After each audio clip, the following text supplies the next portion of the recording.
Hey y'all, hey. How's everybody doing today? I hope you all are well. Family is blessed and all of that good stuff. All right. Thank you for joining me here again on my channel. And in this video, I just want to come to you with something that's dear and dear to my heart. And that is normalizing mental health issues in the Black family. Yes. So go ahead and share this video, like it.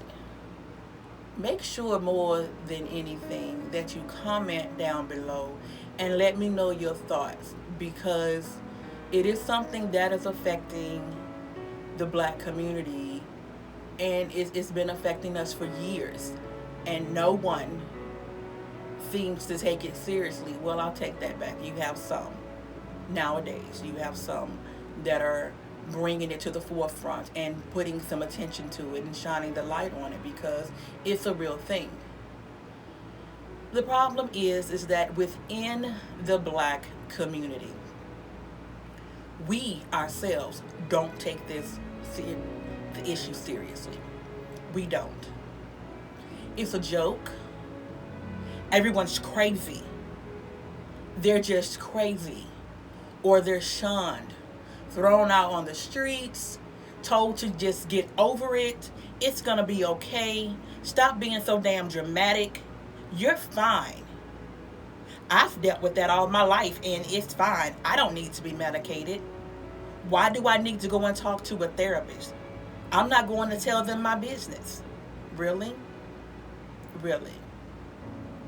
So you're bipolar. You are bipolar. And you don't want help.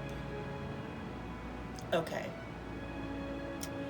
You are paranoid schizophrenic. And no, all paranoid schizophrenic people are not violent, but a lot of them are. Nonetheless, instead of the community and their families seeking to get them some help, the help that they most desperately need, they would rather poke fun at them, label them as being crazy, and just not get them any help at all.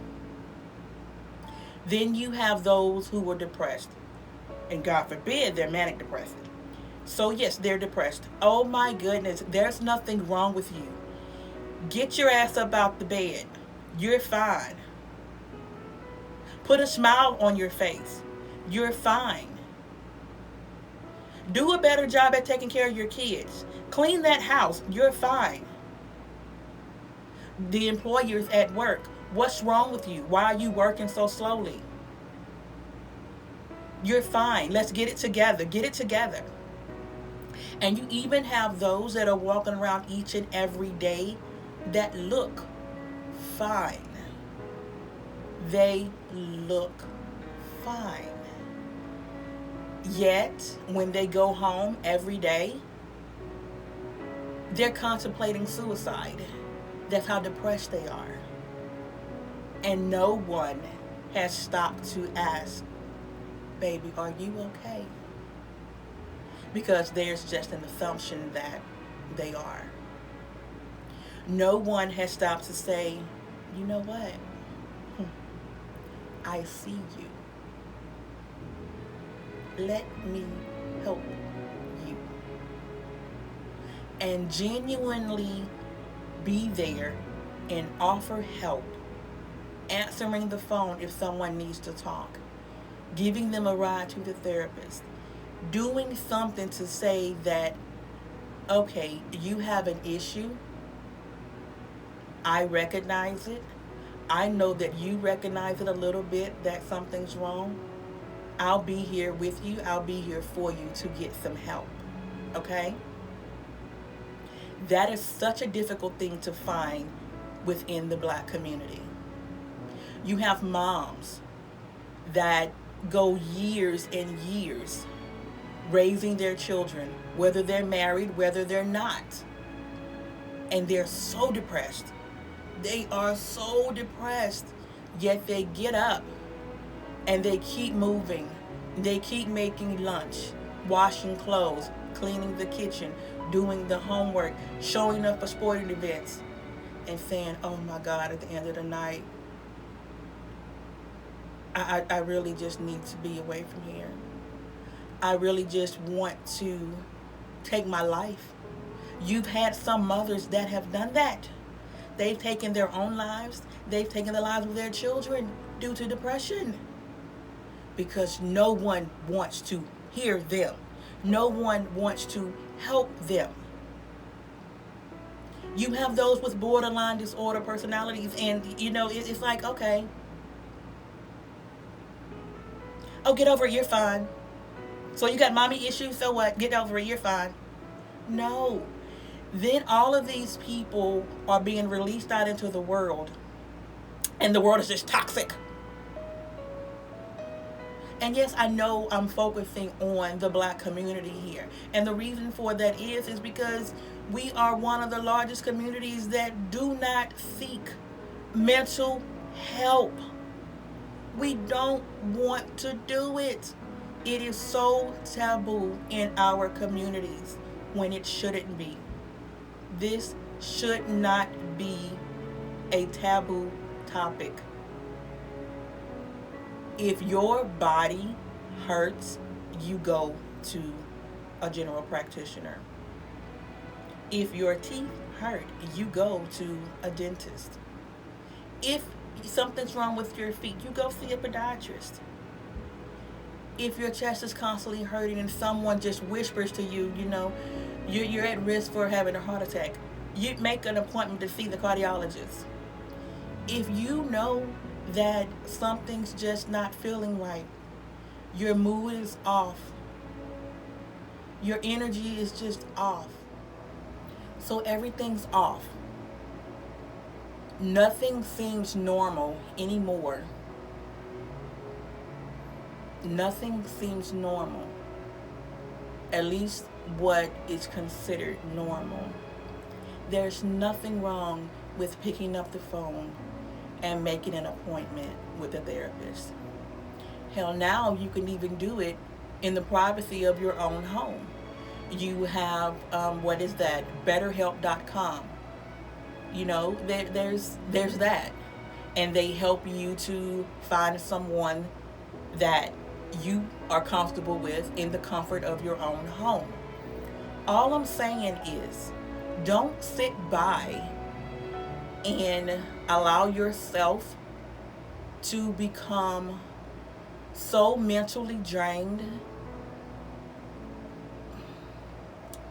so sad, and you can feel it, that you don't seek help. And for those of you that feel the need to mock your family members, mock your friends, mock the co-workers, don't do that. Because somewhere in your mind, in the back of your mind, that person needs some help. You don't have to confront them about it all publicly or anything like that. Take the time, pull them aside, and say, look, baby, I noticed you've been a little off lately, and if you want to talk to someone, then just let me know. Be there for that person, and once you all are done talking, if you feel it's really something serious for that person, offer help. Offer to get this person to a therapist. If someone has thoughts of suicide and they've actually told you, don't brush that off and say, oh, you're fine, you just want some attention. You know what? They just might. But how about we are better safe than sorry, and we help them get some help? Okay? We're in the helping business here, people. Helping. Let's help each other be better human beings.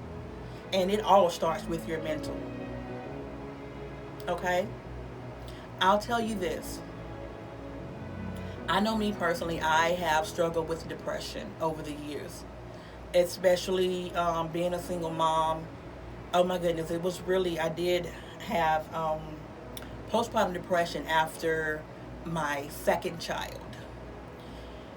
Oh my goodness, during that pregnancy, let's see, I found out that the kid's father had cheated.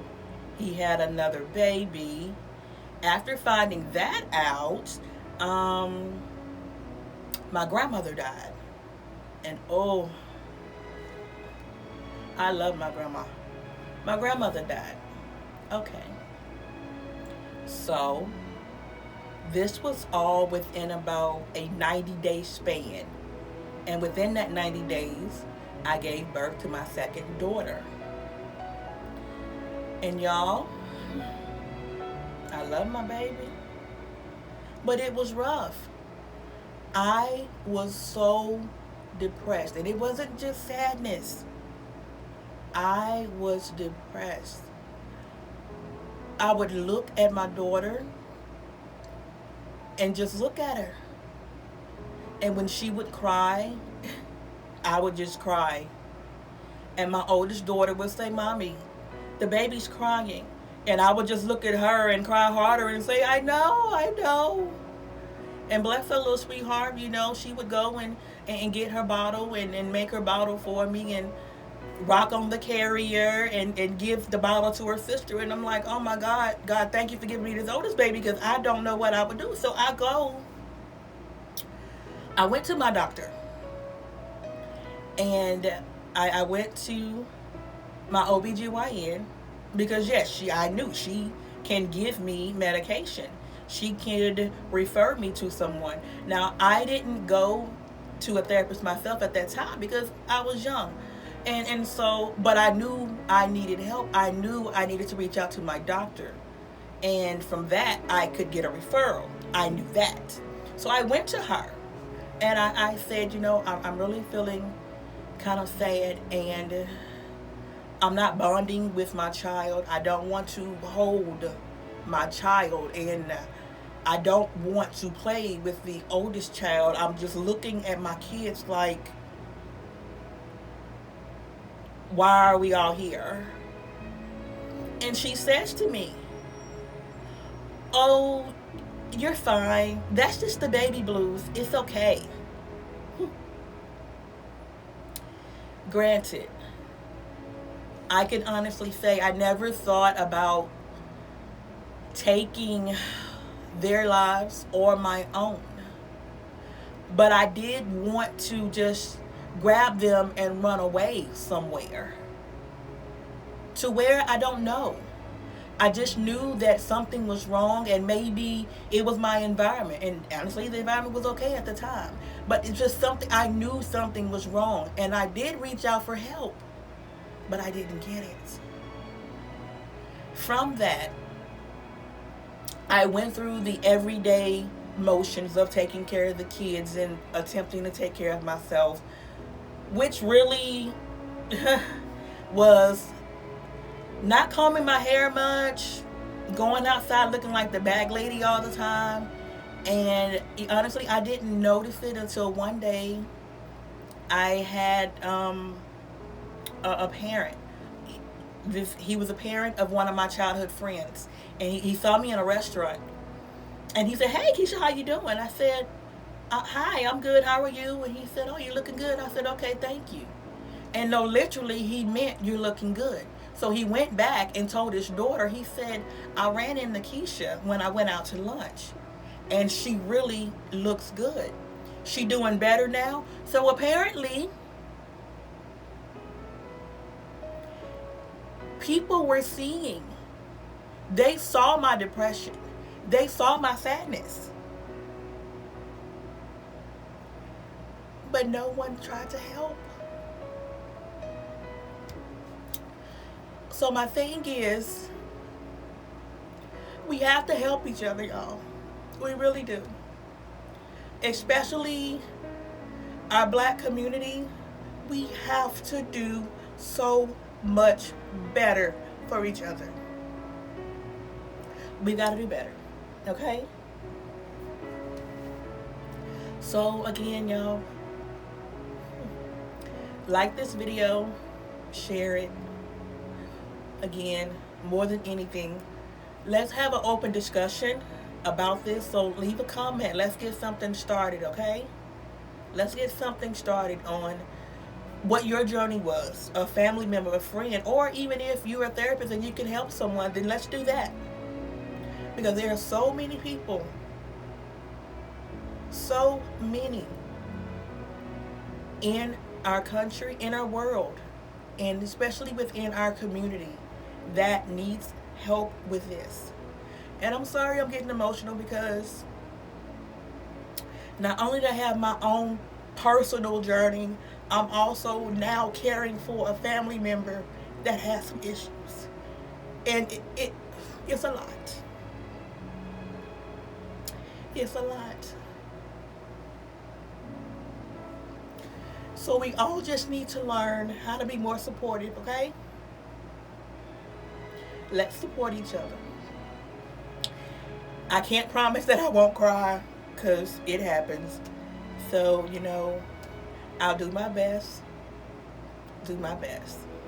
But hey, you'll always get authenticity here. So go ahead and subscribe if you like. Share the video. I appreciate you all tuning in. If you're new, hey, please come back. I don't cry in every video, but something you could probably get used to. So light and love to you all. Light and love to you all. And please, let's remember to do our best, because if it is truly and genuinely your best is absolutely good enough.